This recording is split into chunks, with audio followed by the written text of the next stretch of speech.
AMU, American Military University, is proud to present In Public Safety Matters.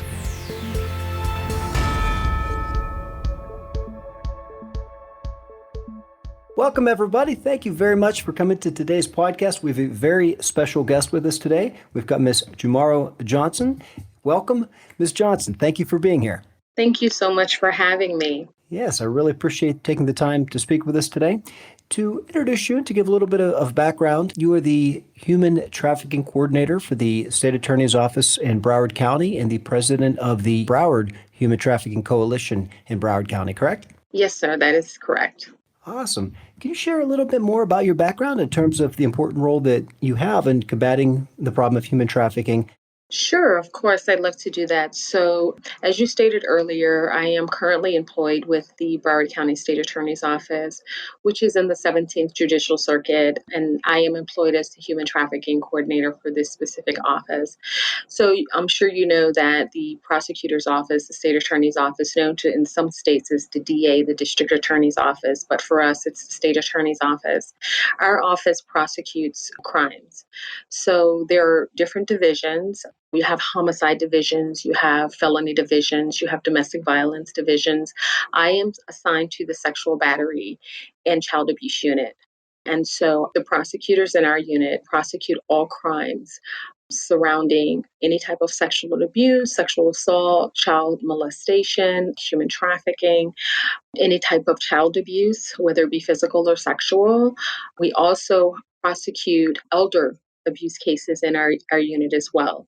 And so I also serve as the president of the Broward Human Trafficking Coalition, which is a 501c3 organization.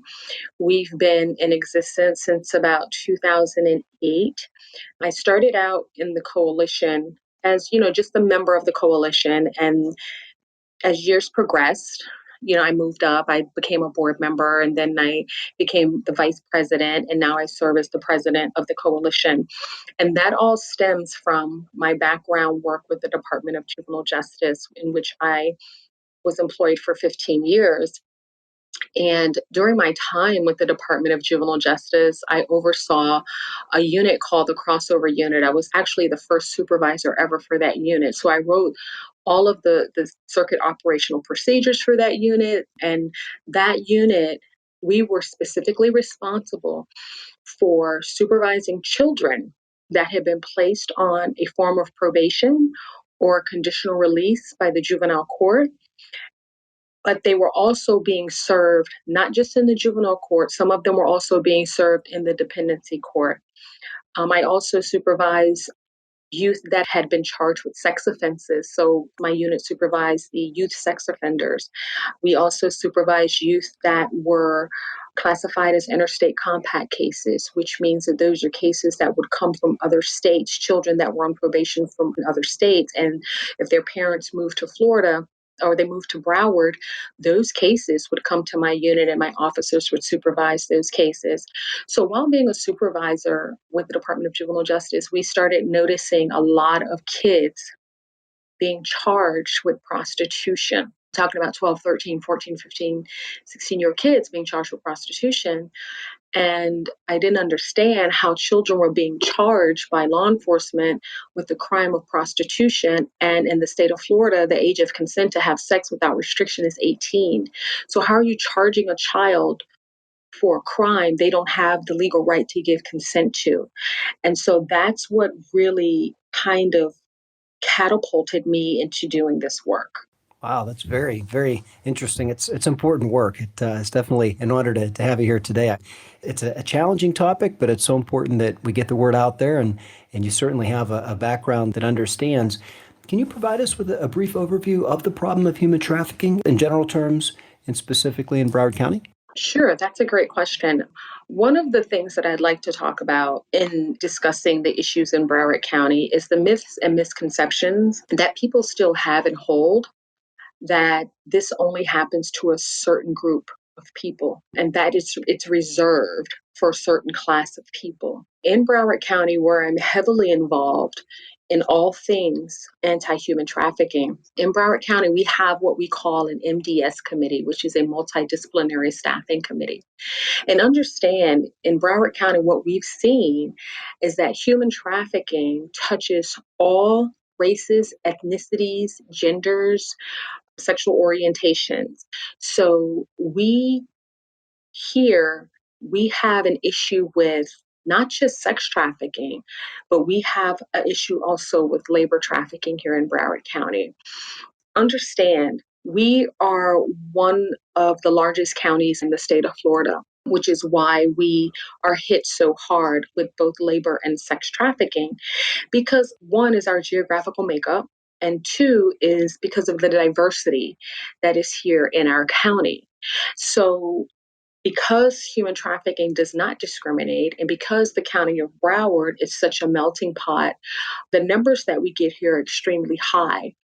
One of the things that I'd like to touch on and bring to everyone's attention is a lot of the work and some of the work that we do in Broward County is stuff that people are not doing anyplace else. Like in Broward County, we have multidisciplinary staffings 2 Thursdays a month in this county, where when someone contacts the 1-800-96 abuse hotline, which is the Florida abuse hotline, and they report some allegations or suspicions that a child is being groomed for trafficking, commercially sexually exploited, or trafficked, or any way they feel that this is happening. Mind you, again, these are allegations that are being called into the hotline. In Broward County, the Broward Sheriff's Office, which oversees our child protection unit here in Broward, we call them BSO-CPIS officers. They have designated 11 Broward Sheriff's Office child protection investigators to investigate specific and only human trafficking allegations against children when calls come through the hotline. So when those calls come through the hotline, one of those BSO-CPIS investigators is assigned to that particular call, that case, to follow up with whatever the allegations are. And then what happens is that whatever staffing Thursdays that has been scheduled, that CPIS investigator comes to us and presents that case. And then it's at that time we determine whether or not there's enough information to verify this child as a trafficking victim or a commercially sexually exploited youth. We're lacking in a lot of areas. We've come a long way, but when identifying adult victims, of course, it's much harder. Because with human trafficking, if the person is over the age of 18, you have to have that element, right? You have to have that element of either force, fraud, or coercion if the person is over the age of 18. And so a lot of times it makes it very difficult to identify an adult victim of human trafficking, because with youth, there are certain components that we don't need. We don't need that force, fraud, or coercion because of the age of consent and things like that. But we do have so much that we're dealing with it in Broward that the state attorney's office has actually created a human trafficking diversion program for youth, because we do know that the pimps and the traffickers will coerce the children into committing crimes. And so because we're in Broward County trying to approach this, and we have been approaching this from a victim-centered approach, the state attorney's office, rather than prosecute these children, is giving them an opportunity at diversion, because we're looking at the why and not the what. Yeah, they may have a battery here, but what else is going on here? There may be some underlying issues. So while we're addressing the criminal aspect of it, we're also making sure that the young people are getting the services that they need here in the county. Wow, that's excellent information. It's definitely a proactive approach, and I hope that other larger metropolitan areas are taking the same approach and being proactive and identifying the underlying causes of the situation that these children are in. So from your experience as the Human Trafficking Coordinator for the State Attorney's Office, as well as the Coalition President, what are some of the challenges in prosecuting human trafficking cases? Wow. There are many. Even trying to address the issue from a victim-centered approach, you catch a lot, you see a lot. There's a lot of trauma bonding that takes place between a trafficker and a survivor. So a lot of times the challenges are when you are trying to prosecute a trafficker, you run into the wall of the trauma bond. You run into the wall of the victim, the survivor, not being in the position mentally, psychologically to even testify. You run into the problem that the victim is on the run because they're in fear, or you just run into the fact that the victim is not on the run. They're just so terrified that they do not want to face this person in court. And then you also run into the issue when prosecuting a case where you have some people that don't see themselves as victims because they become so numb Right. and become so desensitized to what's happening that they feel like because I survived it, I survived it. I'm alive. I'm okay. I just want to forget it ever happened and move on. Because understanding when you're trying to prosecute human trafficking cases, because human trafficking cases can be prosecuted in both federal and state court because it's a state crime and it's a federal crime. Now, federal cases move faster, way faster than state cases do. And so a lot of times in prosecuting cases, the state attorney's office, when we sit down and we're looking over these cases, we have to make the determination because we're coming at it from a victim-centered approach. What's going to be best for the victim? How is the survivor going to be best served? So is it better to let the case go federal because in the federal system, the case is going to move quicker. And in the federal system, the defense does not have to depose the survivor, where Florida is one of the many states that will still allow the defense to depose the victim. And that's a challenge for us. If we have a 13 or 14-year-old trafficking survivor, we're trying to prosecute the case, and the trafficker's defense attorney wants to depose the survivor. The state of Florida allows that. That is something that we really need changed via legislation. That's a legislative issue. Not all states do that, but Florida is one of the ones that does allow the defendant's attorney to depose the victim. In federal court, that doesn't happen. They still have to go to trial, they still have to testify, but that's just one less piece and form of trauma that they're saved from. So those are some of the things and some of the challenges that we're facing when we prosecute cases or trying to prosecute human trafficking cases here in this county. Right. Interesting. Wow. I could definitely see how a victim being deposed, how that's going to provide a sense of fear, and it's going to ultimately get them to perhaps not open up. And I could see why that needs to be changed. I hope they do change that. So as we continue our discussion, a lot of people don't fully understand what human trafficking is, and I believe that a lot of victims, as you had mentioned, don't realize that they're a victim. How is the coalition working to provide this awareness to the community and to victims? Okay, great. Yeah, thank you for asking that question. And so this also gives me a little bit of an opportunity to talk about the Broward Human Trafficking Coalition and the work that we do. Our mission, our sole mission is to raise awareness and educate our community partners, community-based organizations, our courts, our faith-based population about human trafficking and what it is. So what we do is we create curriculums for all of the entities, the systems, the school board, all of the systems that I just mentioned. We create curriculums for them. We also create curriculums not just about human trafficking, but also the trauma that is attached with human trafficking. We specialize in human trafficking one-on-one, which is a basic 2-hour training course on what human trafficking is, but most importantly, Dr. Sadulski, what human trafficking is not. Because what happens is you get caught up in the satire and the sensationalism of human trafficking because it's such the hot topic, and then people start seeing human trafficking everywhere. And then what happens is that actually hurts the cause. It really kind of like diminishes what we're trying to do. So one of the things that the Broward Human Trafficking Coalition focuses on is not just educating about what human trafficking is, but what human trafficking isn't.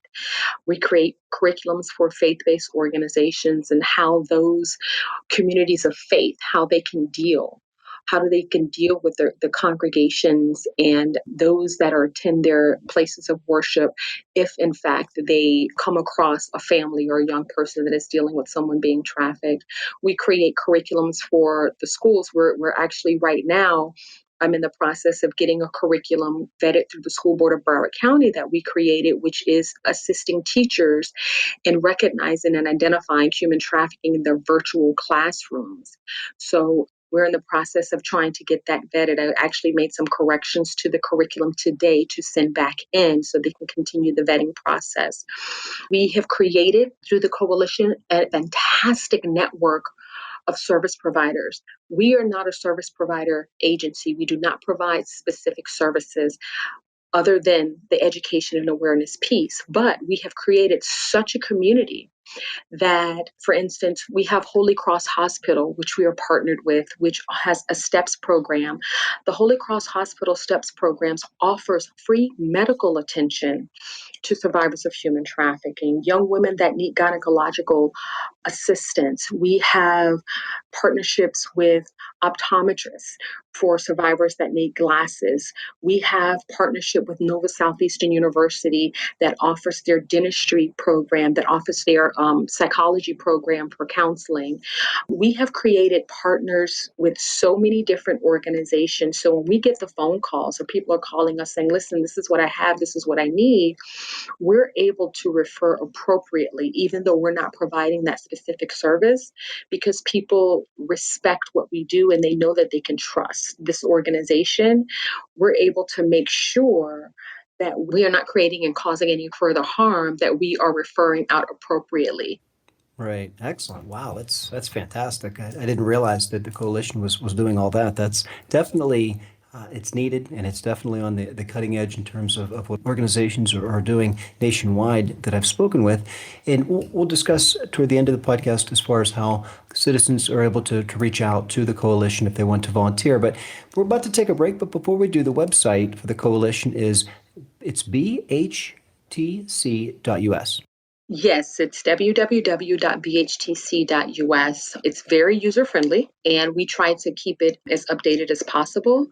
You can also find statistics for Broward County cases of human trafficking, commercial sexual exploitation. You will also be able to find those statistics on our website, calendar of events, and all kinds of things.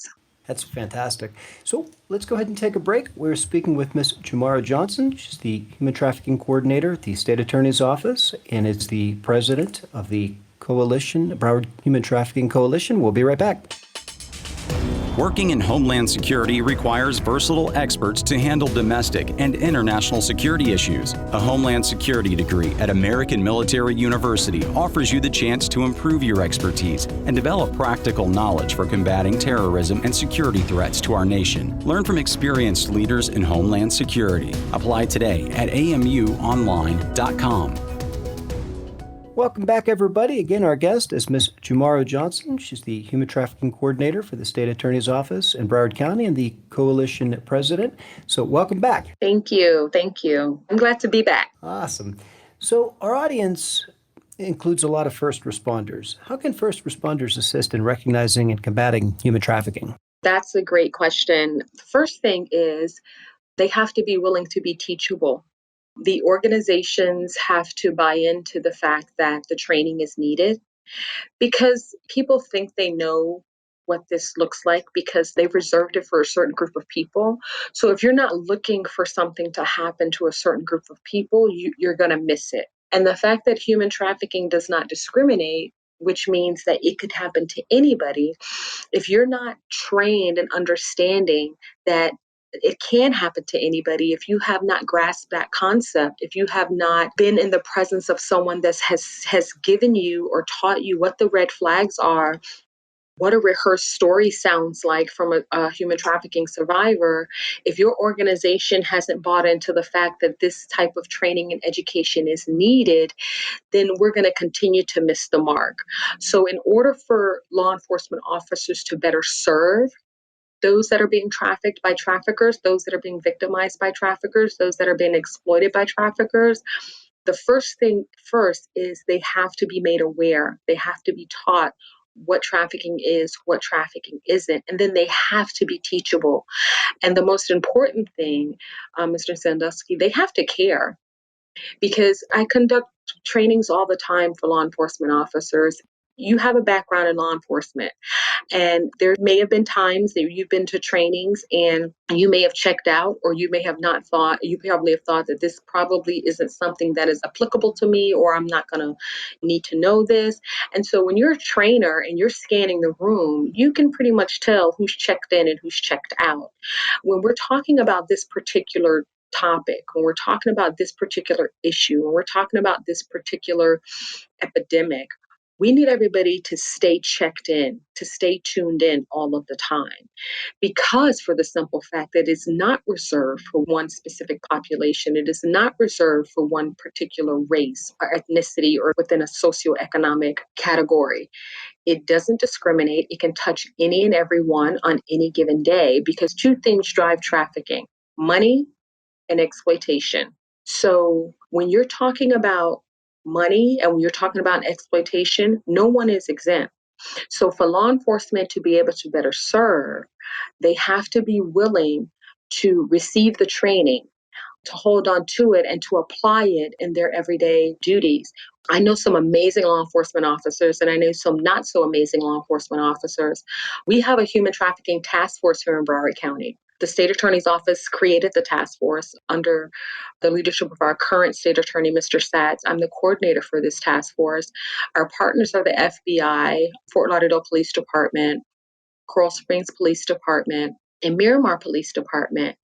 And you're talking about officers who are working 16, 17, 18-hour days on human trafficking cases, following up on leads, doing sting operations, following suspected traffickers. There are 31 municipalities in Broward County, and we only have 3 municipalities on our task force.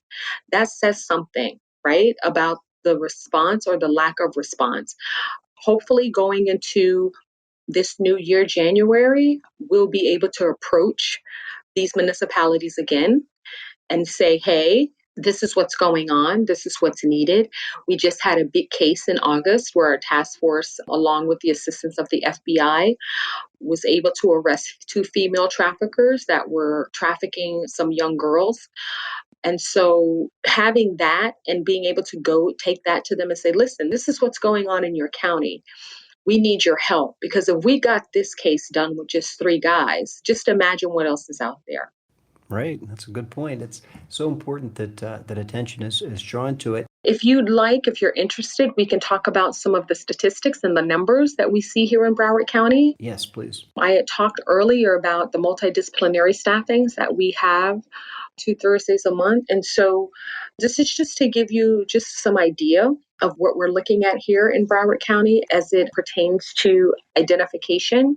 So as I stated earlier, when I talked about the process of when someone calls something into the hotline, and the caller, the hotline receiver, will then assign that case or give that case to a BSO CPIS investigator, and then we have the staffings. So what we do is we collect numbers quarterly in Broward County. And then at the end of the year, we compile a report for that year. And so the report consists of the total number of calls that came into the hotline that was specific to trafficking only. And then we go through them, and then we staff them, and then we have the numbers, the kids that are verified, their age ranges, their background, their race, and their gender. So the numbers that I'm about to read out to you now are for 2019, and these are specific to Broward County only. So for 2019, there was 201 calls came into the Florida Abuse Hotline specific to trafficking of children. 201 calls. Now, 188 of those calls were specific to commercial sexual exploitation of a child, and 13 of those calls were specific to labor trafficking of a child. So of those 201 cases, we were able to verify without a shadow of a doubt, 60 of those cases were absolutely identified as being children that were being trafficked. 60 out of that 201. That's a lot of kids. Yeah, that's scary. Yeah. So the age ranges at the time of intake, and the ages I'm about to give you is of the 201 cases, okay? We verified 60, but of the 201 calls that came in, there was 2 that ranged in the ages from 0 to 5. 10 range into the age of 6 to 11, 138 range in the age of 12 to 16, 47 range in the age of 17. And we do know for a fact that the age of entry into the commercial sex industry is anywhere from 12 to 13 years old. So that is why that 12 to 16 age range is so high. When we talk about the child's background, of that 201 calls that came in, only 48 of those children were in dependency care, were in foster care. 149 of those kids were community children, which means that they were your kids, my kids, your niece, your nephew. You understand? These were kids that came from the community. 96 of those calls were referenced African American children, 82 Caucasian, 1 Native American, 5 biracial, and 17, for whatever reason, we were not able to determine their race. 14 of those calls were specific to male children, 183 to female, 3 to transgender, and 1 we were unable to determine a gender for whatever reason. So I said this to just give you some idea of what we're dealing with here in Broward County, but also what we're doing and the efforts that we're making to identify what's going on with our children. Right. That's it's definitely disheartening, to hear those numbers, and it's so important that people realize that this is going on in their communities, their neighborhoods. This is definitely difficult, but very, very important information to share. If a victim of human trafficking is listening today to this podcast, what would you say to them? I would say to them that it can get better, and it does get better. There is help for you. You are worth it. Your life is worth fighting for. And if you need help, you can always contact the National Human Trafficking Hotline at 1-888-373-7888. If you are in fear of using the phone, if you don't want to draw attention to yourself and you don't want anybody to see you dialing a number, you can text 233-733 to the National Human Trafficking Hotline. And that text spells "be free." So if you're too afraid to call the hotline because you don't want to be caught dialing a number, you can text 233-733, 233-733. You can text "be free" to the hotline. If you suspect anyone is being trafficked, please contact the National Human Trafficking Hotline, 1-888-373-788. If you suspect a child is being trafficked or groomed for trafficking or commercially sexually exploited, please contact the Florida Abuse Hotline at 1-800-96-ABUSE. That's 1-800-962-2873, 1-800-962-2873. We encourage everyone that if you see something, say something. We're not asking you to investigate anything. We don't even care if it's not trafficking, but what if it is? You could save someone's life. All we're asking you to do is just to make a phone call, tell what you saw, and let the professionals do the rest of the work. Absolutely. Very impactful. It's very important. What can our audience members do if they wish to partner with the coalition and provide support? Are there any volunteer opportunities? And how can they contact the Broward Human Trafficking Coalition? Yes, thank you. As I stated earlier, the Broward Human Trafficking Coalition, we are a nonprofit, and I mean that literally. All of the work that we do, my executive board, none of us take a salary. None of us take a salary. Everything that we do through the coalition is done based on volunteer work. So we survive off of sponsorships and off of donations and off of volunteer work. So if you're interested in partnering with us, if you want to sponsor our event, if you want to donate to us, you can email us at info@bhtc.us, or you can donate through our website, which is www.bhtc.us. Every single penny that is donated to the Broward Human Trafficking Coalition goes back into our coalition to educate our community and raise awareness about human trafficking. None of us take a salary. None of my board members take a salary. Every piece of energy and time that we spend is done through volunteer work. I want to, again, thank you so much. And I want to encourage everybody to get involved and to support the Broward Human Trafficking Coalition. And again, the website's www.bhtc.us. We've been speaking with Ms.